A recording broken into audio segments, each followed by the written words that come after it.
साधु और राजकुमारी की काम वासना। बहुत समय पहले की बात है। एक राज्य में एक राजा अपनी सुंदर, बुद्धिमान और हठीली पुत्री के साथ शासन करता था।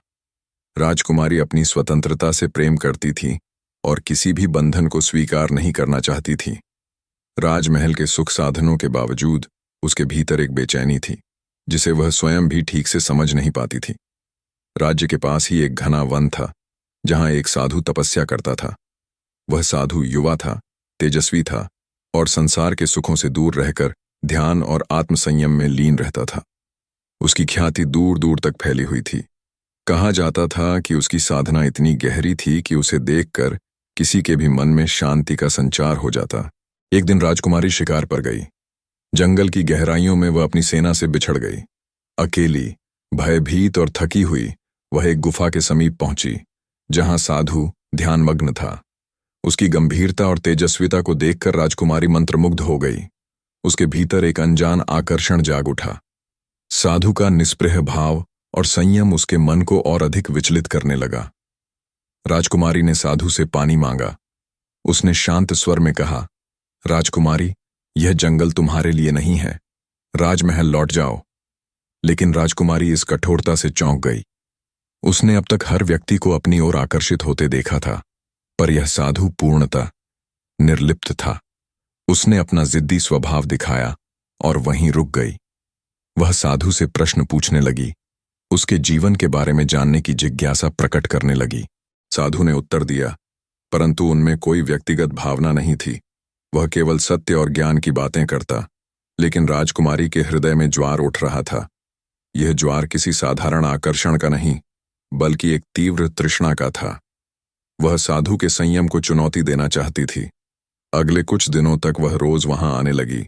कभी फूल लेकर आती, कभी मीठे फल, कभी अपनी मधुर वाणी से साधु को मोहित करने की चेष्टा करती। लेकिन साधु अडिग था। वह जानता था कि यह संसारिक मोह माया उसे उसके मार्ग से भटका सकती है। एक दिन राजकुमारी ने सीधे साधु से कहा, क्या तुम्हें मेरे सौंदर्य में कोई आकर्षण नहीं दिखता?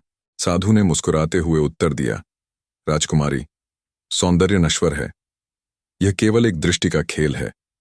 जिसे तुम प्रेम समझ रही हो वह मात्र शरीर की तृष्णा है। यह सुख का नहीं, दुख का कारण है। राजकुमारी ने पहली बार जीवन में ऐसी बात सुनी थी। उसने प्रेम और आकर्षण को एक ही समझा था, लेकिन साधु ने उसे अलग कर दिया था। वह भीतर से विचलित थी, पर फिर भी उसने अपना प्रयास जारी रखा। अंततः एक दिन उसने साधु के सामने अपने प्रेम का प्रस्ताव रखा। उसने कहा, मैं तुम्हारे बिना नहीं रह सकती। मैं अपने प्राण भी त्याग सकती हूं, लेकिन तुम्हारी यह उदासीनता असहनीय है। साधु ने गंभीर स्वर में कहा, राजकुमारी, यह प्रेम नहीं, यह वासना है। तुम्हारा मन इसे समझ नहीं पा रहा, लेकिन यह आकर्षण क्षणिक है। यदि मैं आज तुम्हारी इच्छा पूरी कर दूं, तो कुछ समय बाद तुम्हें यह सब अर्थहीन लगेगा। राजकुमारी रो पड़ी। उसने कहा, अगर यह प्रेम नहीं तो प्रेम क्या है? साधु ने उत्तर दिया, प्रेम वह है जिसमें त्याग है, न कि अधिकार, जिसमें स्वतंत्रता है, न कि बंधन, जिसमें आत्मा की तृप्ति है, न कि शरीर की तृष्णा। यदि तुम प्रेम को समझना चाहती हो तो स्वयं को जानो, अपने भीतर देखो। जिस दिन तुम स्वयं को समझ जाओगी, उस दिन तुम्हें प्रेम और वासना का अंतर समझ आ जाएगा। राजकुमारी के भीतर कुछ टूट गया। उसने पहली बार प्रेम को इस दृष्टि से देखा था। उसे एहसास हुआ कि वह केवल अपने मोह में बंधी थी, न कि सच्चे प्रेम में। वह धीरे धीरे महल लौट आई, पर उसके भीतर एक नई यात्रा आरंभ हो चुकी थी। वह साधु की बातों पर विचार करने लगी। उसने ध्यान करना शुरू किया, अपने भीतर झांकना शुरू किया। कुछ वर्षों बाद जब वह पुनः जंगल में गई, तो वह एक बदल चुकी स्त्री थी। अब उसमें कोई तृष्णा नहीं थी, केवल शांति थी।